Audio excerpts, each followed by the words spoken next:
కూకట్పల్లి బాలిక హత్య కేసులో సంచలన విషయాలు బయటకొచ్చాయి. బాలికను హత్య చేసిన బాలుడి సైకో ప్రవర్తన ఉన్నట్లు పోలీసుల విచారణలో తేలినట్టు సమాచారం. యూట్యూబ్లో వీడియోలు, క్రైమ్ సీన్లు చూసి హత్య చేసినట్లు తెలుస్తుంది.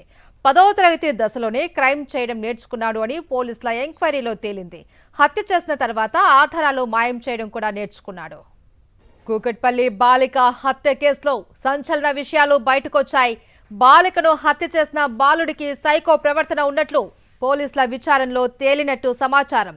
యూట్యూబ్లో వీడియోలు, క్రైమ్ సీన్లు చూసి హత్య చేసినట్లు తెలుస్తుంది.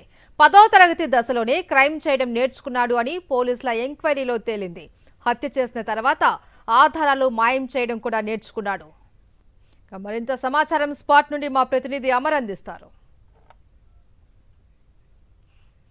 కుక్కడపల్లి బాలిక హత్య కేసులో 10వ తరగతి చదువుతున్న బాలుని ఇప్పటికే పోలీసులు అదుపులోకి తీసుకొని విచారిస్తున్నారు. ఇటు తల్లిదండ్రులను కూడా డీసీపీ కార్యాలయంలోకి తీసుకెళ్లి ఒకవైపు విచారణ కొనసాగుతుంది. అయితే కొద్దిసేపటి క్రితమే క్లూస్ టీమ్ కూడా చేరుకుంది. వారి దగ్గర ఏదైతే ఉన్నటువంటి హత్య జరిగిన సీన్ మొత్తం కూడా మరోసారి క్లూస్ టీమ్ ఆధారాలు కూడా సేకరించిన పరిస్థితులు అయితే ఉన్నాయి. అయితే హత్య జరిగిన దానికి సంబంధించి ఒకసారి చూసుకుంటే పక్కన ఉన్నటువంటి బిల్డింగ్ ఏదైతే ఉందో ఈ పక్కన బిల్డింగ్ లో ఉన్నటువంటి 4వ ఫ్లోర్ లో ఉన్నటువంటి బాలుడే ఈ హత్యకు కారణం అనేది పోలీసులు ఒక నిర్ధారణకు వచ్చారు. ఎందుకంటే ఇప్పటికే అదుపులోకి తీసుకొని విచారించిన పరిస్థితులు అయితే ఉన్నాయి. అయితే ఈ ఏదైతే ఉన్నటువంటి ఆ బిల్డింగ్ ఉందో పక్కనే మొత్తం 3 ఫీట్ల వ్యత్యాసంలోనే ఈ ఏదైతే దారి ఉందో అక్కడి నుంచి ఇటువైపు జంప్ చేయడం, ఆ తర్వాత ఉన్నటువంటి బాలిక రూమ్ ఏదైతే ఉందో బాలిక రూమ్ వైపు వెళ్ళి ఆ తర్వాత క్రికెట్ బ్యాట్ కోసమే ఈ ఏదైతే లోపలికి వచ్చినట్లుగా తెలుస్తుంది. ఆ తర్వాత వచ్చిన తర్వాత ఇద్దరి మధ్య గొడవ ముదిరిన తర్వాత ఆ తర్వాత బాలికను క్రైమ్ సీన్ ఏదైతే రెగ్యులర్ గా అతను క్రైమ్ సీన్ చూస్తాడో ఆ క్రైమ్ సీన్ చూసే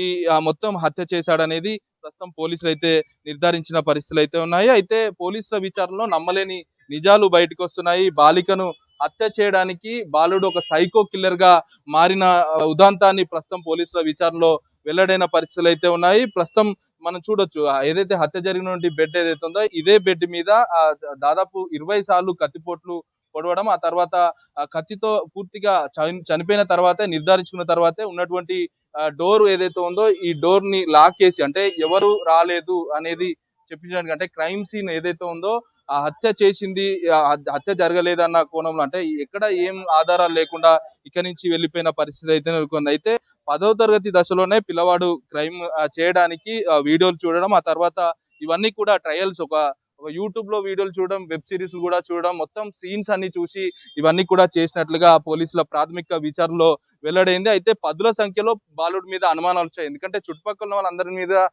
పోలీసులు అనుమానించడం, వాళ్ళందరినీ కూడా 10ల సంఖ్యలో విచారించిన తర్వాత కూడా బాలుడిని పూర్తి స్థాయిలో దాదాపు 10ల సంఖ్యలో కూడా విచారించిన క్రమంలో కూడా బాలుడు విచారణ నుంచి తప్పించుకునేందుకు క్రిమినల్ ఇంటెలిజెంట్ గా పోలీసుల దగ్గర బాలుడు వ్యవహరించినట్టుగా తెలుస్తుంది. మనం చూసినటువంటి ఇదే పొజిషన్ నుండి లోపలికి ఎంట్రీ ఇచ్చిన తర్వాత ఈ క్రైమ్ అంతా కూడా చేసినట్లుగా పోలీసుల ముందు బాలుడు ఒప్పుకున్నట్టుగా తెలుస్తుంది. క్రికెట్ కిట్స్ వ్యవహారానికి సంబంధించి తీసుకోబోతున్న సందర్భంలోనే బాలిక సహస్ని మధ్య గొడవ జరిగిన తర్వాతే ఈ సీన్ అంతా కూడా గుర్తుకొచ్చి దొంగతనం చేసేది ఎవరికి తెలియకుండా ఉండాలంటే కత్తితో దాడి చేయాలని బాలుడు నిర్ణయించుకున్నాడు. ఆ తర్వాత బాలిక సహస్రాన్ని చనిపోయిన తర్వాతే కన్ఫర్మ్ అయిన తర్వాతే డోర్ బయట గొలం పెట్టిపోయిన పరిస్థితి అయితే నెలకొంది. ఈ పక్కన ఉన్నటువంటి అపార్ట్మెంట్ ఈ రెండు పక్కనే ఆనుకొని ఉంటాయి కాబట్టి నేరుగా ఇక్కడి నుంచి దాదాపు 3 ఫీట్ల గల్లి కావడం ఆ బాబు ఉన్నటువంటి డ్రైనేజ్ పైపును పట్టుకొని ఇటువైపు ఏదైతే వచ్చినట్లుగా తెలుస్తుంది.